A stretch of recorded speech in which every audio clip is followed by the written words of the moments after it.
Hello and good morning, everybody. Good morning. How are you doing today? I'm fine, thank you. This is Kate. Okay, excellent. Oh man, I got the actual person. Usually it's like a producer that goes, okay, Arrow, we've got 10 minutes. You make sure you're out at such and such time. My God, this is a blessing to have you direct like this.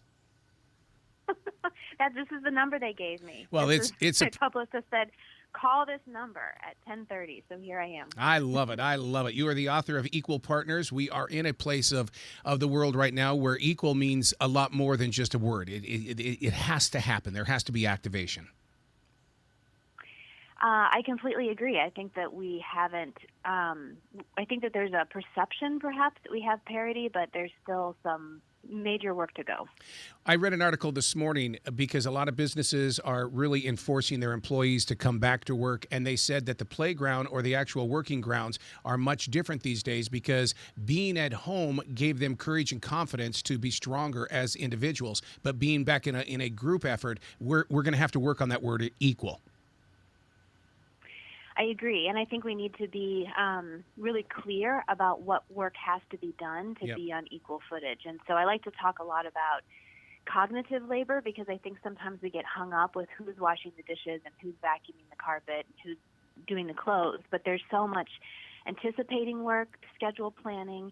A lot of the work happens, in our heads and isn't as noticeable. And so I think we need to be really honest and clear about who's doing that work and how can we delegate that better. You're so right about that because my wife and I lead a Google Calendar lifestyle where we're always on the move. Mm-hmm. And when it comes to clothing, that's my job. And to do my job, to do my clothing, she does hers and stuff like that. But when it comes to that kitchen sink, we're very equal on that, and we share that time and space.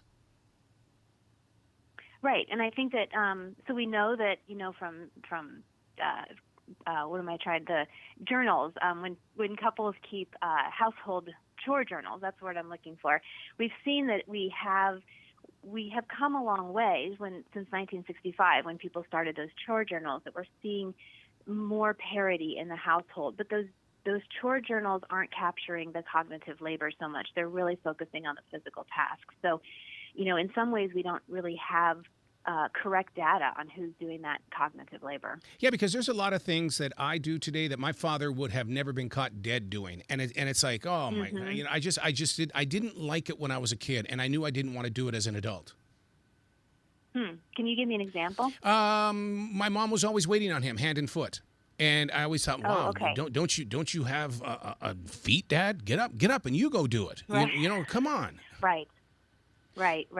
And I think we do have a lot of those gender norms have changed throughout the years. We have seen men participating much more in the family. And, one piece of feedback that I've been getting since the book came out that I really appreciate is a lot of male readers have told me they've always felt that there's this unspoken assumption that all men are fulfilled by their career or all men are fulfilled by their job and that they'd somehow rather be working.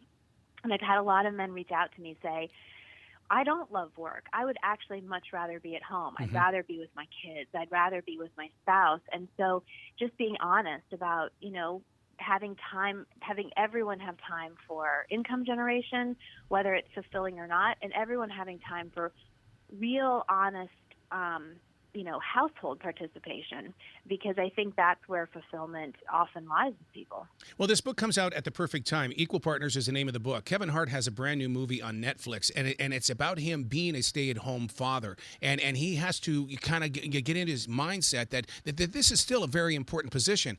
And the reason why I bring that up is because one of my essential jobs is that I work at a grocery store. I love being with people. I've taken note of a lot of men bringing their kids to the grocery store. My dad would have never done that. Absolutely. I think that is fantastic. So two things come to mind. Number one, I think that sometimes we overpraise men a little bit because we're so excited that they're doing something different than our fathers or grandfathers are doing, that we maybe congratulate them a little bit too much. And, the women of the world are thinking, I've been taking my kids to the grocery store for decades, and I don't get this sort of treatment. So I think we need to just be careful that the way that we respond to parents in public with kids is equal among all genders. And the other thing that comes to mind with that story is that how much the community can be involved to Right. support those stay-at-home dads or those dads who take time off. I had a story in my book from a dad who his wife was a physician and was making plenty of money for the family. And he said, what my family really needed was for me to be at home and to provide for them in a caregiving way, not in a financial way. And so he quit his job to become a stay-at-home, kind of like the Kevin Hart story. Yeah. And his in-laws and his community really disapproved. They said he was lazy, that he wasn't stepping up, and Right. he wasn't doing his part. And after about a year, he was sort of guilted into getting a job again, and he regrets that, hindsight. So I think that all of us surrounding those young families, whether we're aunts or uncles or grandparents or neighbors, we matter, our opinions matter, and I think being encouraging of men stepping into different roles is really important. This book is for all ages, and what I mean by that is that it's for the millennials as well as Generation Z, but it's also for those that are just discovering retirement. Because when you're not going to that place of business every day, all of a sudden the two of you are at home, and it's like, now we have to figure out a way to get along. Yes, precisely. I think that is a really good point. And a lot of people who are in retirement years have grandkids and nieces and nephews that maybe you babysit every Friday, or you see your grandkids every other weekend. And Gen Z and Gen Alpha, they talk differently about gender, right? And so it helps give grandparents the language and maybe the tools to support their kids, their grandkids as they grow up. That is so true about when you talk about the younger generation with the genders and stuff like that, because there's a lot of genderless that want to be recognized as that. And my generation, I'm 60, and I still, it's like, it looks like a duck, it must be a duck. But I've been wrong many times. Yes, I think that being comfortable with shifting gender language and understanding terms and understanding why we're changing our language is really important. So I have a glossary in the back of the book with some sort of gender terms. So maybe that will help people feel a little bit more comfortable in talking to younger generations. And we've got to find the equal ground on that as well, because I mean it seems like that it's like a stereotypical thing. Those that have chosen to be open with their genderless or even gender. And the thing is that people stand in corners and assume. We got to stop that. There has to be equal territory with the judgers as well. Yes. I mean, I'm not sure I totally follow your point, but I do think that, being open and not making assumptions right. and not judging is always definitely the way to go. Yeah. Relationships tend to fall apart for the most simple reasons. It's almost like it's festering underneath the skin. But if you break it down, there's a bigger problem there. We've just been running away from it. I've heard from a lot of therapists over the last couple months that, in couples therapy, what a lot of these core issues boil down to is what I think you're suggesting is we're behaving in gendered patterns. We still have this leftover, right? These leftover patterns from generations before, but it doesn't fit our modern lifestyle. If both of you are working, if both of you are adding income to the family, one person shouldn't have the lion's share work of the home. And it causes, I think, a lot of bitterness, sort of, why do you have something better than I have? Why is all the responsibility on my shoulders? And I think carrying bitterness and resentment in a relationship is never going to be healthy. I think my weakness we're out here in an RV in a beautiful forest, and that's what I love about modern day technology, is the fact that when we're in the RV, I like to be the chef, and I tend to get a little strong on that. I think I need to start sharing that kind of a thing, don't I? Because she cooks just as beautiful. I mean, does she want to cook? Or of is she course quite she does. To have you be the chef? Oh, she absolutely does. And so we do it together and stuff like that and bring it. She's sitting over here shaking her head. But yet when I was cooking breakfast this morning, I was not alone, trust me. I was being watched. I mean, so being in the kitchen has never been something that I want to do. I don't like to cook. I would eat cheese and crackers if I lived by myself and had to feed myself. And so in my relationship, having like very different domains has worked for us. My husband, he does all of the food, all the grocery shopping, he makes sure that we have the staples in the fridge and all the things for the kids' lunches throughout the week. But I handle all of, the laundry. And so I just think that sometimes it works that you can absolutely delegate, this for the life of your marriage. I've talked to couples who both don't like cooking, especially, sort of they might love cooking for company or Right. following a new recipe, but the slog of every day, what are we going to get in the kids' mouths, that gets a little tedious. So they'll switch off and on every month, just to make sure that they both sort of have to share that burden because neither one of them particularly like it. My parents and so many others have always said that a great relationship has to be run like a business. Have we reached beyond that, or should we still keep running it like a business? I mean, because your book is Equal Partners.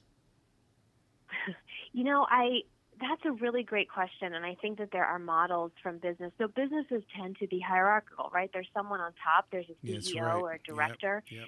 and that person, sort of the buck stops with them, and they make the highest salary, and they own shares of the company, and they have power to hire and fire.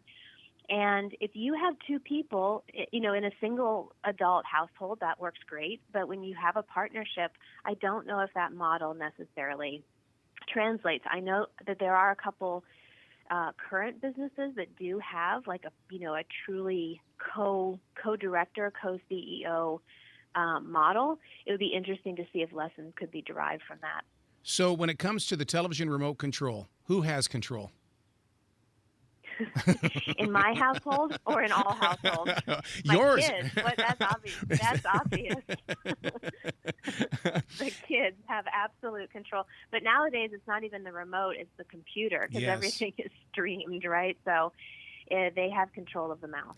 That's so funny that you bring that up because being out there in the grocery store and stuff like that, I've also seen families increase in size. It's no longer about having a boy and a girl. I'm seeing families with 4 and 5 and 6 kids. And one of my questions is always, who's fighting over the bathroom first? Who gets it first? And people, I mean, coming from a large family, they get it, but at the same time, it's like that. I think that's where equal begins, doesn't it? When we're learning how to share at that age. Oh, absolutely. I think that a lot of the lessons on equality and parity start with childhood. And so, I hope that I was successful in reaching out to readers and explaining that no matter what your lifestyle is, whether or not that is going to change or it's not going to change, there's so much we can do about the language that we use, raising the next generation and preparing Gen Alpha, Gen Z to be equal partners if that is what they choose in their life.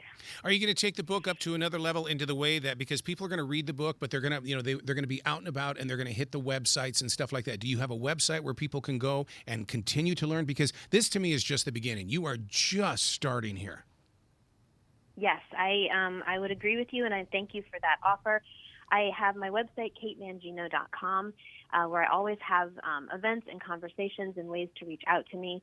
And I'm also active on Twitter. My handle is @ManginoKate. You got to come back to the show anytime in the future. The door is always going to be open for you because you've got a subject here that is a teaching tool, but at the same time, you kind of giggle like a child because it's kind of relatable.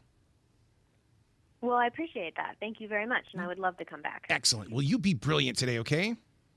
You too. Thank you for your time.